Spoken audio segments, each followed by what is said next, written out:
Welcome to Campus Conversations, brought to you by UCL Student Success Team, your go-to podcast for all things student life at University College London. We're back for season 2, and today we'll be talking about politics, belonging, and identity. My name is Hafsa, and I study first year law. My name is Kat, and I study first year geography. My name is Elif, and I study first year physics. So we've got some news items here, followed by some questions. And the first one is, according to the National Police Chiefs Council, there were 3,081 protests notified to police across the UK during June, July and August 2025. That's a dramatic increase compared to 2023, where during the same period there were only 928 protests recorded. Do protests and civil disobedience actually create change, or are they more about spreading awareness? I think it's more about the extent of civil disobedience rather than like the action of civil disobedience. It's about like the effects. Is it like, does it bring more benefits to the society, or does it like harm the society more rather than bring the benefits? I feel like the main objective is to raise awareness. I think ultimately not many people are expecting immediately for a change to come as a result of civil disobedience, because ultimately the government, well, in the UK's case, the government would prefer to have order, not people, like wreaking havoc and saying, oh, I'm not happy with this, I'm not happy with that. But I do think it's really, really important for it to happen, because otherwise, how would they know that they need change and that people aren't happy? So ultimately, I don't think it's like an immediate consequence of the civil disobedience, and I don't think anyone actually is expecting that though. But I do think to get the change, you need to get the word out and you need to spread all the awareness, which is effectively what they're doing. What do you think? I think often protests and civil disobedience serve as a symbolic act. And I think sometimes that doesn't necessarily always translate into tangible change, and I think that's something our society is at fault. Because a lot of times protests create headlines and they generate hashtags, and people almost use that as we are doing something, but does that lead to straight away like tangible change? Not always. I think a lot of tangible change comes from legislation, changes in institutions, rather than just headlines and hashtags. But I think it definitely does, it's a step in bringing about change.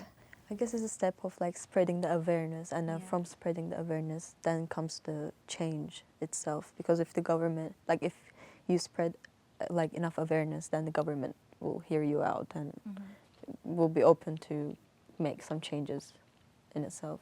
I think maybe one is the Black Lives Matter movement. Yeah. I think that became such a global event and it transcended global boundaries. But I think with that, what's difficult is you take some companies, for example, and they think that influencing change is just how they portray themselves to society. So a lot more of like tokenism came about, advertising as a sense of thinking that they're doing some good, but actually behind all of that, they're not. So I think it's really difficult when we talk about change, because is that change actually happening in a positive way, or is it just how people are reflecting that change? What do you guys think about that?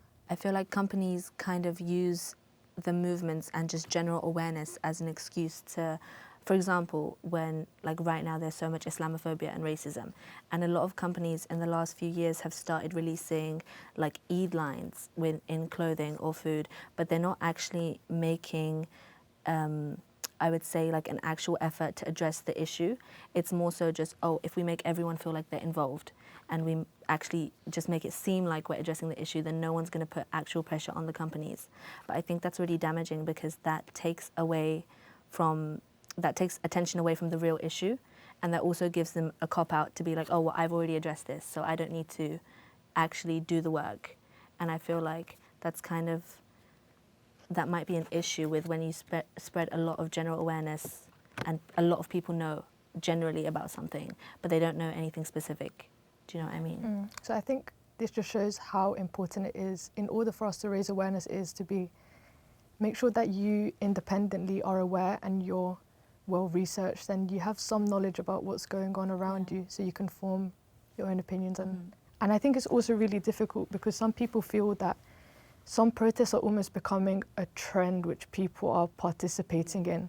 For example, we have Palestine and Sudan has been an issue that has been going on for hundreds of years, only recently is it coming to light, and people are reposting the same stories of the satellites and not fully understanding what is the war about and not fully informing themselves, but they feel like they're part of this because they do one repost on Instagram and that's their part.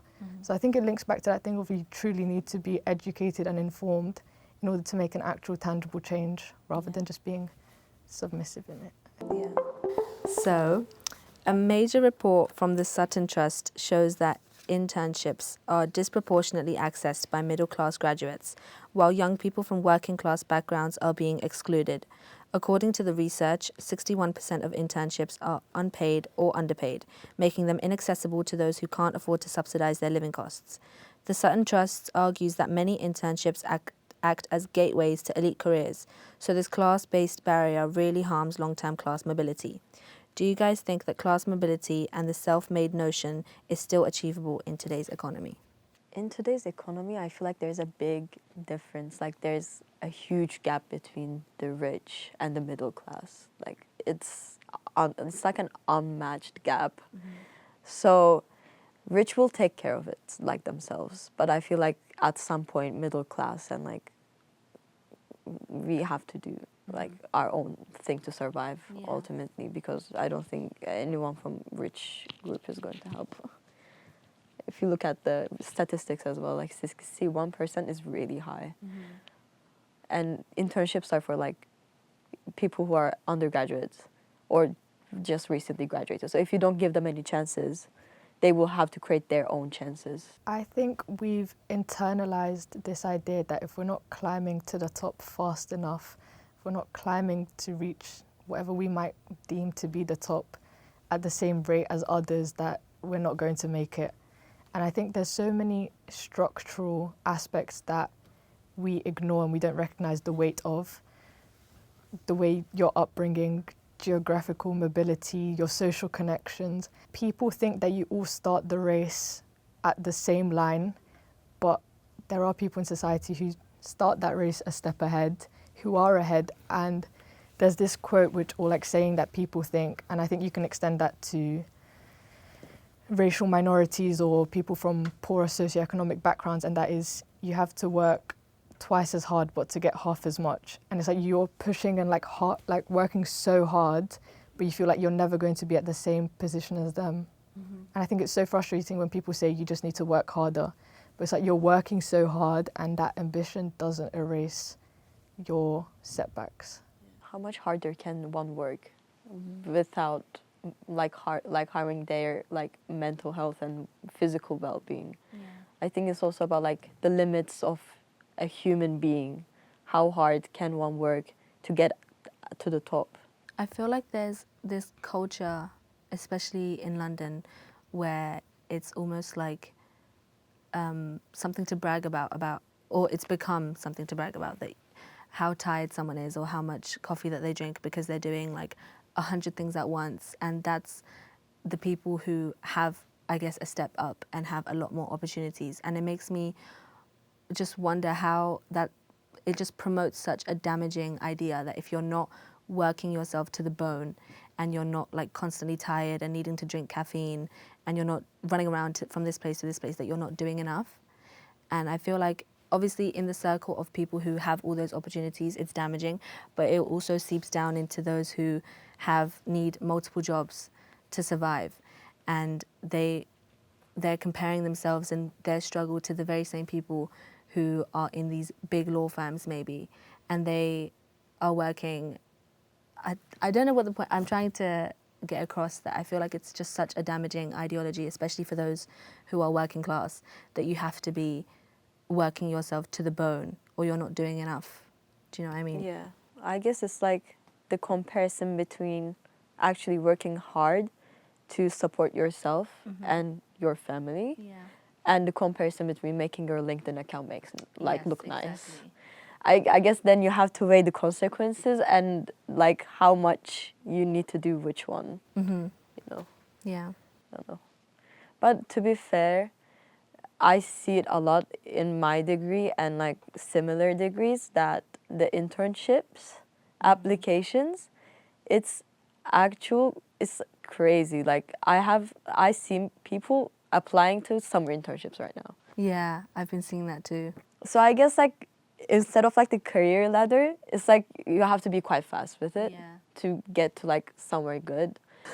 To be honest, I'm like really concerned about my future because I want to go into research, and it's really hard to find a research internship because when I type out physics internships 2025 summer, so like finance, finance, finance, finance, finance. So it's not even about like, oh, I'm studying one thing that I love and I'm gonna do that forever. It's about like, yes, I'm doing this degree that I really love and I would love to do it, but how much am I gonna earn as a researcher compared to like someone who works in finance? Because finance brings you like you earn a lot in finance, but as a researcher you don't earn as much. Because like me and my friends were talking about this right now, and they're like, oh, I would love to go into research, but I kind of like want to have food at like when I'm having dinner, so I guess I'll go into finance. So it's about like it's really limiting as well, like because you don't do what you love, you do what is enough for you to survive.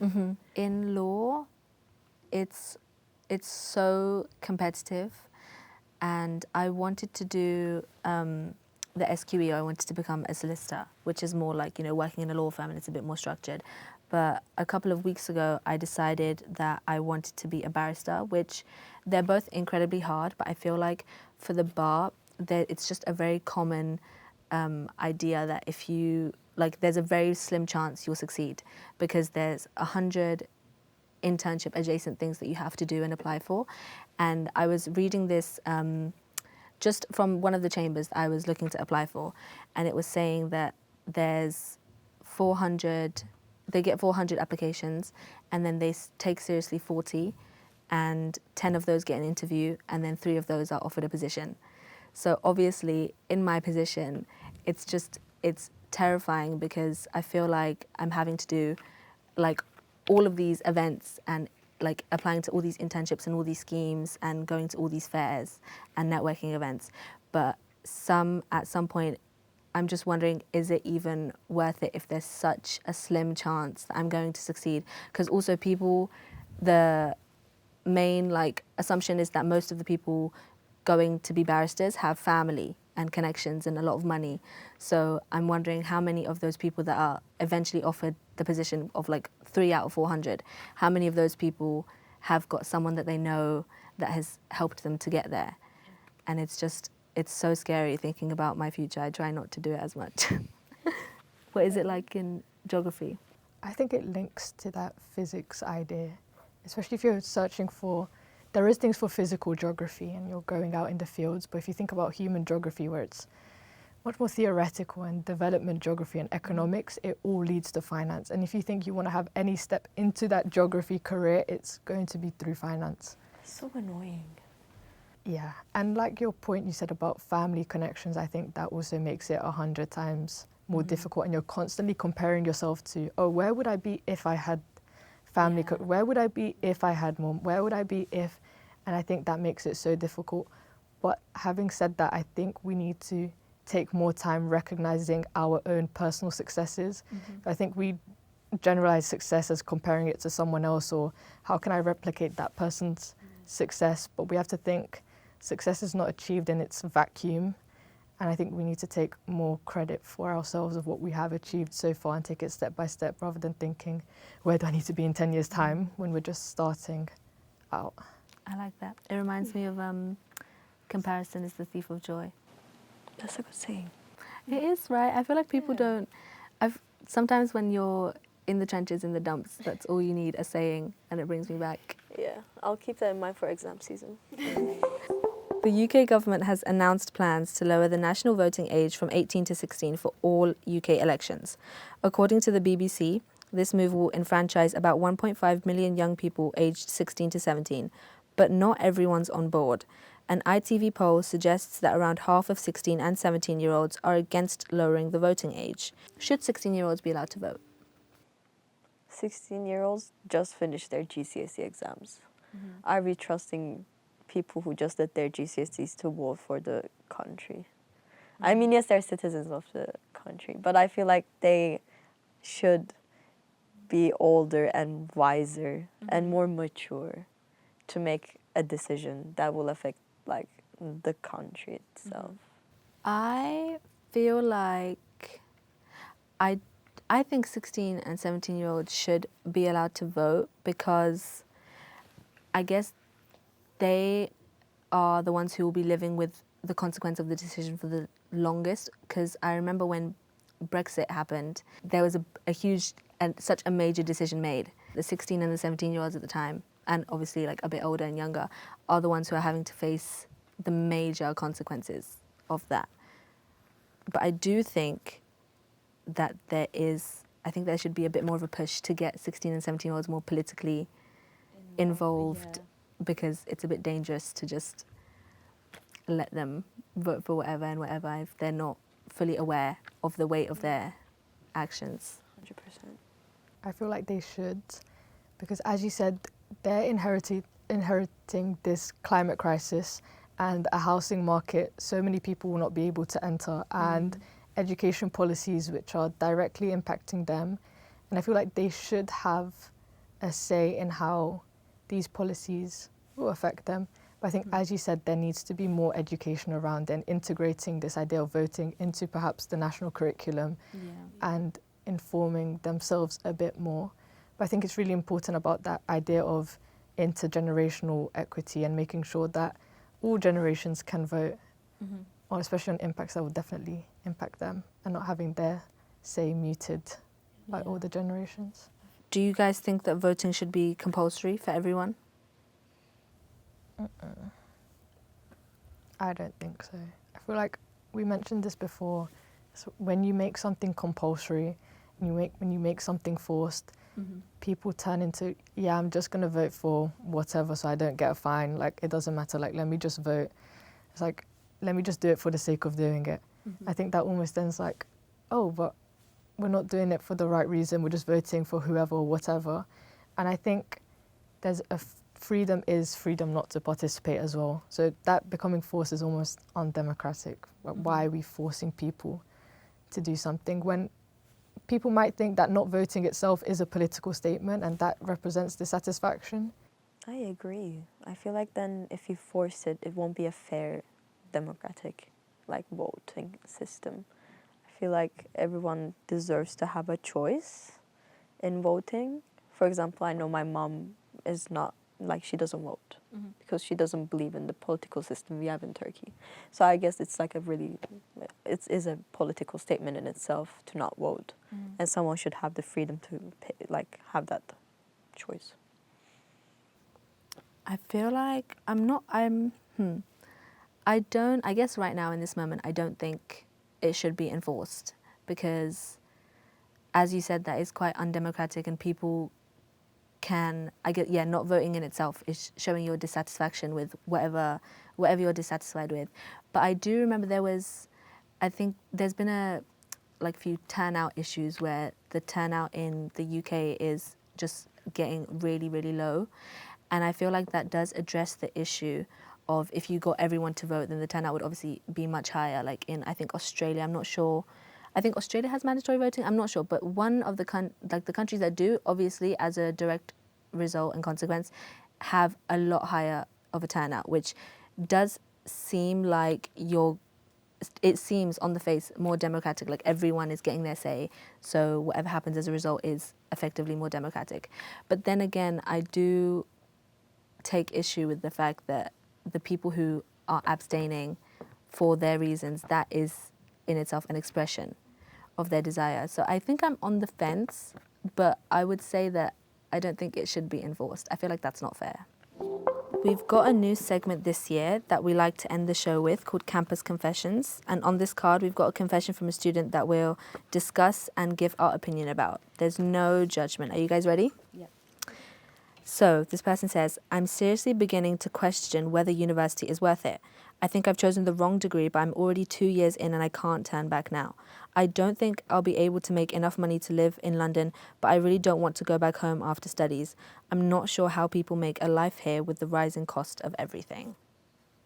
I feel like university is a really strange place where you start really excited. You're like, I'm going to do something I'm passionate about. And then you get to it and you're like, am I really passionate about this? I feel like every lecture feels harder and harder and more difficult. And I feel like it's really demotivating.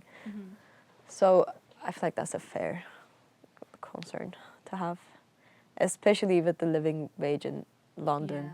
So high. It's so high. It's so high. I can't afford anything. Literally, oh my goodness. I have a friend who's been trying to manage her finances after paying rent for uni, and she's on like £5 a week for food. And she's just like, I just can't buy anything. Like, I just have to use the freezer stuff that I have. It's so sad. It really is. I can completely sympathize with not understanding how people are living in London. And I also feel like everyone is kind of just pretending like everything's like okay. And it makes me feel a little bit crazy because I'm wondering how everyone is so on top of their work. Honestly. And on top of all their lectures and all their reading and all their notes. And then also you've got like outside of university things. I have no idea how everyone's doing it.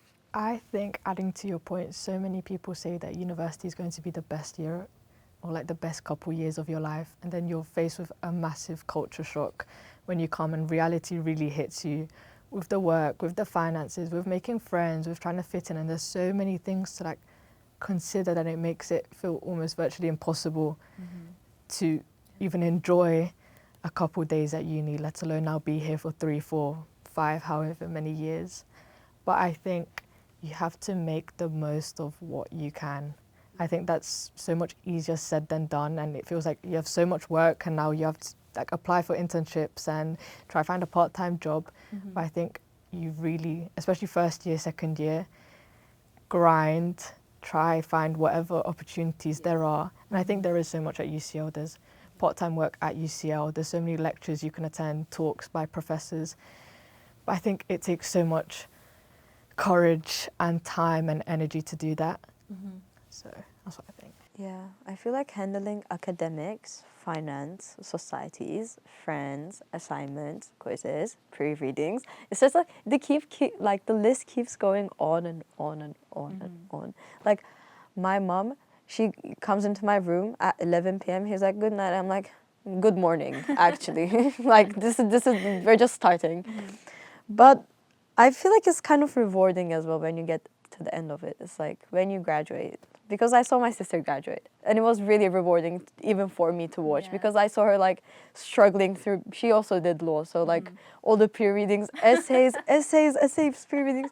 But we were all really proud. So I guess for the feeling of pride and joy at the end, you should stay in university and do the best you can. Thanks for tuning in to Campus Conversations. We hope you had as much fun listening as we did chatting. If you enjoyed this episode, don't forget to like and subscribe on our various podcast streaming platforms. The link is in the bio. We'll be back again with more stories, ideas, and debates from across UCL, exploring the people and perspectives shaping our university and world. Until next time on Campus Conversations.